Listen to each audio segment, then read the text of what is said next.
Well, good morning, everyone. We're going to begin our presentation. This is the interaction of processes and its importance to a successful audit webinar. My name is Joseph Krolikowski, and I am the Technical Director of Perry Johnson Registrars. Couple of notes. Everyone is on mute, but we do welcome your questions. We would request that you use the question portion of the dashboard, and we will make time for your questions at the conclusion of the presentation. Our topics for today, we're going to have a little bit of background on why we're having this presentation. We're going to review the requirements pertaining to processes within ISO 9001-2008 and 9001-2015. We're going to examine what is properly considered a process and also what should not be considered a process. And finally, we are going to examine some strategies for meeting this requirement with minimal change to your existing documentation. Now, I'll quickly mention that our presentation today will be available for reviewing shortly after it's completed, and I'll also share that the slides from our presentation are also going to be available for download shortly after we're done. So let's begin with some background. Back in 2014, PJR was given a mandate from our accreditation bodies. We were compelled to take a harder line in our assessments of client interaction of process, or IOP documents. Now, the root of this can be found in the ISO 17021 standard. This is, of course, the standard that PJR has to abide by in our certification program. And there's a particular clause in that standard that pertains to this item, and it reads in part, "An audit program for the full certification cycle shall be developed to clearly identify the audit activity or activities that will be required to demonstrate that the client's management system fulfills the requirements for certification." Now, the key wording here is in that phrase, the client's management system. That is interpreted that we, as a registrar, as a certification body, we have to ensure that our auditors are performing their audits and documenting their audits in such a way that they reflect you, our client, your management system and what you've established. Now, where this gets difficult is when that documentation of what the processes are, what the management system is, has not been done so well. Our policy is to adhere to your interaction of processes, and only to your interaction of processes. Now, this extends to completion of the audit report, the audit plan, the auditor's notes. Numerous areas are impacted by this. Now, if the IOP document has not been put together in an ideal way, the auditor's job in completing these items is exceedingly difficult. So what we've done as part of this is we've instructed our auditors to begin issuing nonconformances. If they perform an audit and the interaction of processes has not been put together in an appropriate fashion, we've instructed our auditors to start issuing nonconformances to address that. Now, in terms of where it states in the 9001 standard that you have to do this in the first place, let's review first 9001-2008. There are three clauses that are most often cited as mandating that an organization identify their processes and demonstrate how they interact.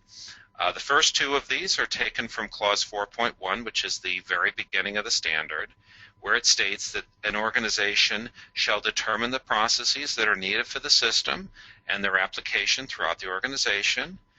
Additionally, the organization shall determine the sequence and interaction of those processes. And then under 4.2.2, which is the requirements pertaining to a quality manual, subclause C says that the organization shall establish and maintain a quality manual that includes a description of the interaction between the processes of the quality management system. Now, looking at the new standard, the ISO 9001:2015 standard, again, there are 3 primary clauses, and again, these are towards the front of the standard in terms of mandating an identification of processes and a demonstration of their interaction. In 4.4.1, it states that the organization shall determine the processes that are needed for their system.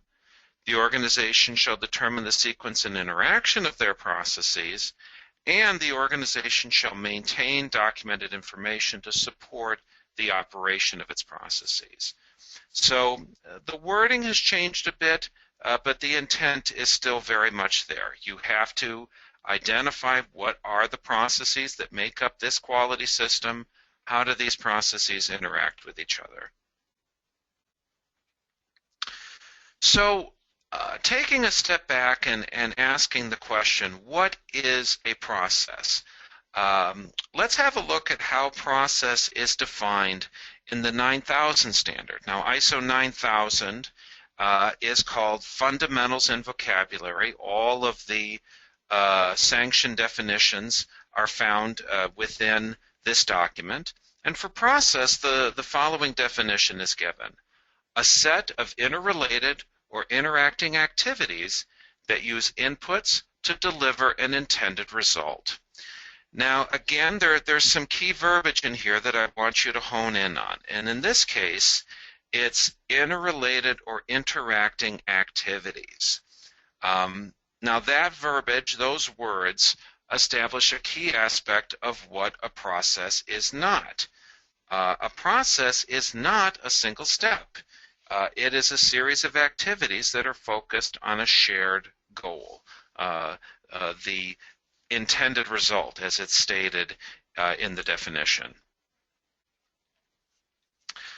Now, in terms of examples of what constitutes a process, obviously in our work with the companies that we certify, there's a lot of companies that have very similar processes. So I've presented a list here of some of the more common process designations that we've encountered: sales, marketing, purchasing, production. Production may also be called manufacturing, shipping, design, production control. These are all designations that we've seen multiple times over. Now, it's very important that you bear in mind that this is your quality management system. Therefore, it is up to you to designate what are the processes that make up my system.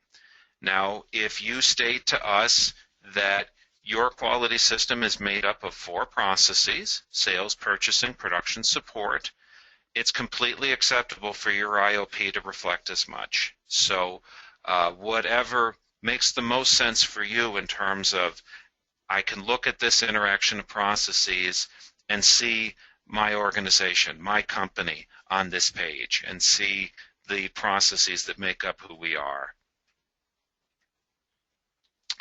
Now, in terms of what is not a process, we've already kind of touched on this, but the IOP documents that tend to get rejected most often are the ones that present steps within a single process. So what are some examples of this? Well, if we receive an IOP that lists create work order, issue production schedule, complete work order, package product, and ship product, it's likely that those 5 steps are part of a single process, but by themselves they are not individual processes.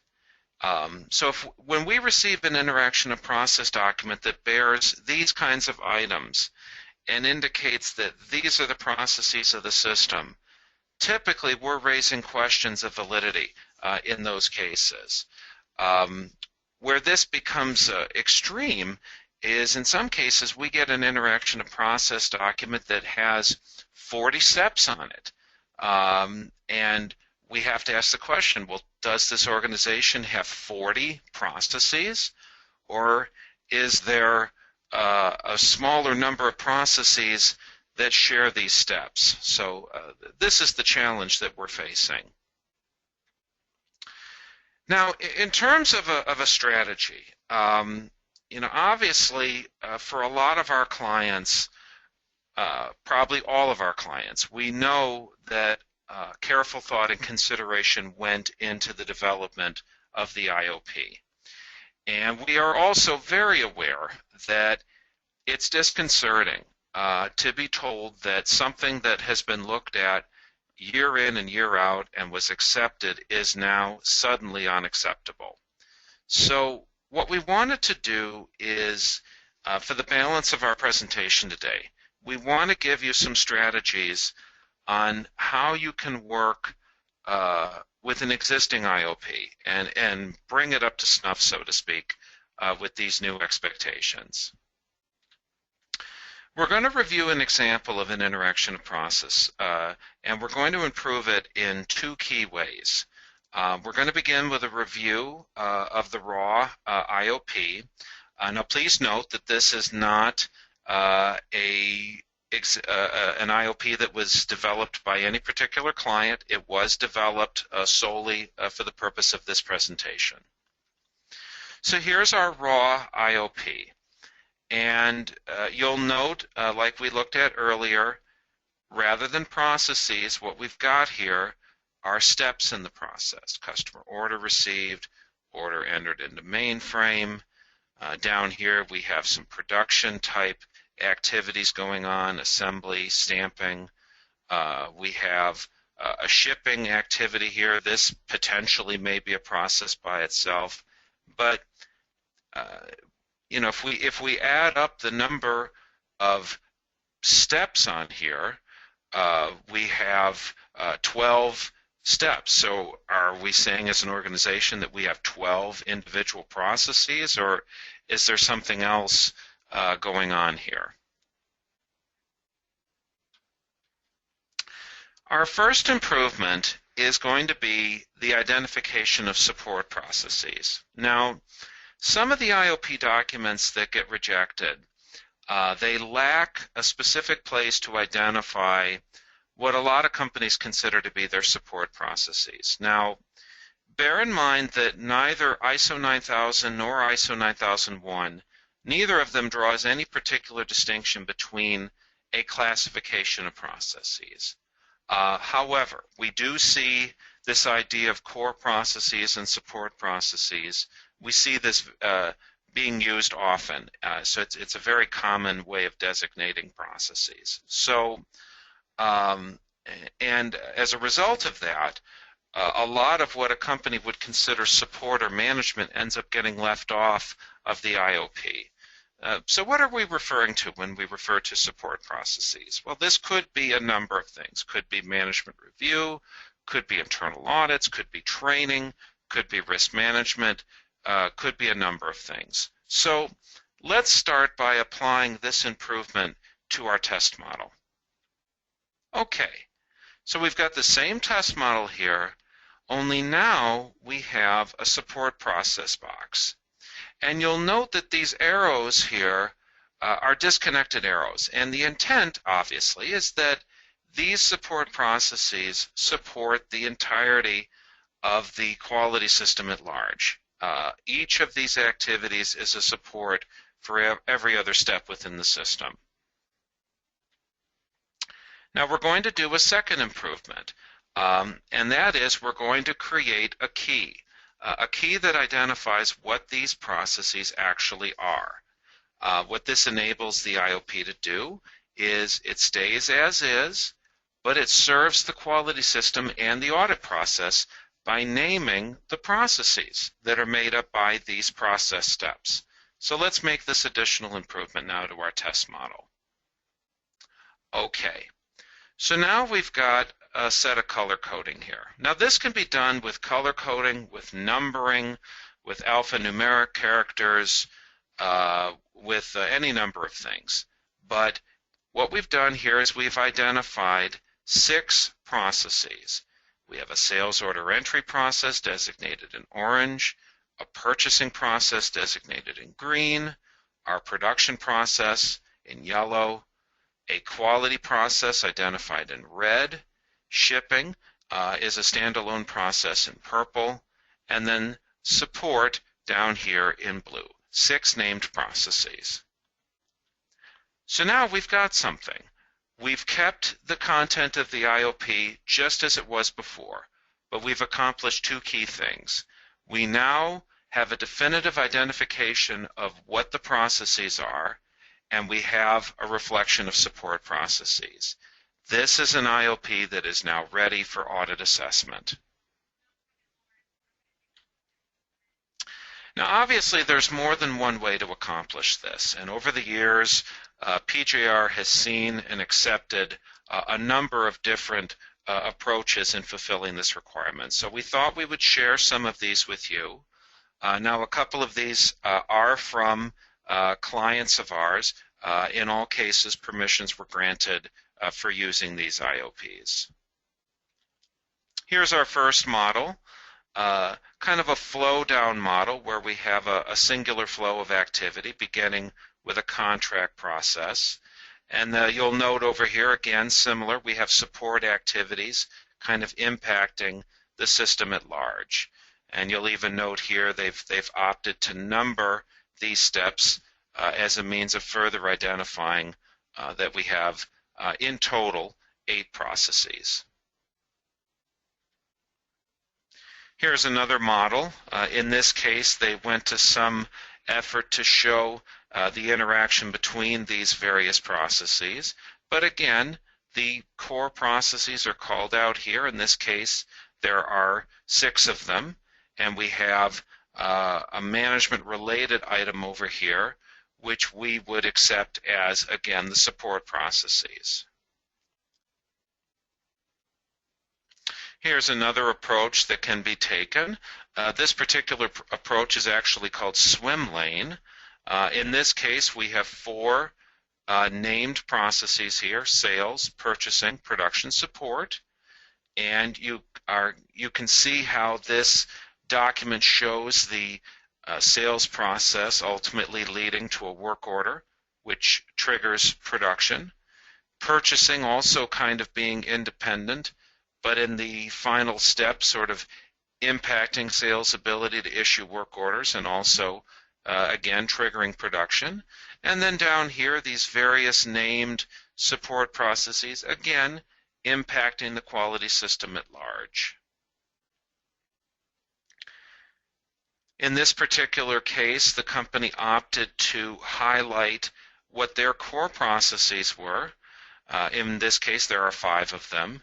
And it identifies that all of these other items out here are to be considered support processes. So we have a total of 6 items here, 5 processes and a single designated set of support. We want our clients to have a value-added experience when they are audited. So part of what we're trying to do by this presentation is enable you to have a better understanding of what expectations are, a better understanding perhaps of what your processes are, and a smoother audit process as a result. I do thank you for your time. I'm going to go ahead and open the question dashboard here, and we'll see if we have any questions today.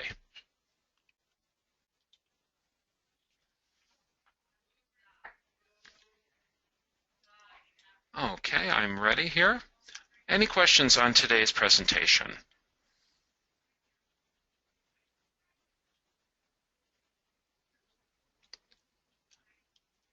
Okay, well then we will conclude today's webinar. I'm glad to have presented this. If you're interested, we do have future webinars coming up on a variety of topics, including ISO 9001 2015.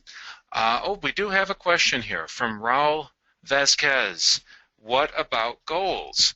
Well, Raul, the impact of goals, certainly you can identify the goals that you've established for your processes on the IOP itself, but that is not mandatory. What is mandatory is that you have established goals and that they be tracked in an effective way. Joe Collins asks, do you have processes for systems and product audits? What about Plan, Do, Check, Act in the auditing process? Well, Joe, with systems and product audits, I believe you're referring to the TS 16949 requirement for systems, processes, and product audits to be carried out. Bear in mind that generally the interaction of processes and its representation is what's going to be assessed within the context of the system audit.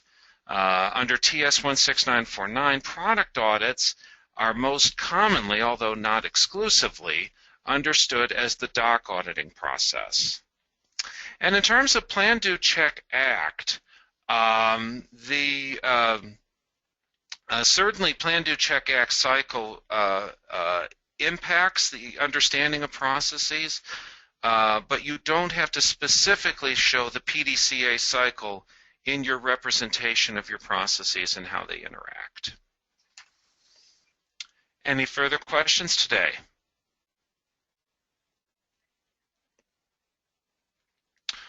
Okay, well, it was my pleasure to give the webinar. I hope all of you have a great day. Thank you.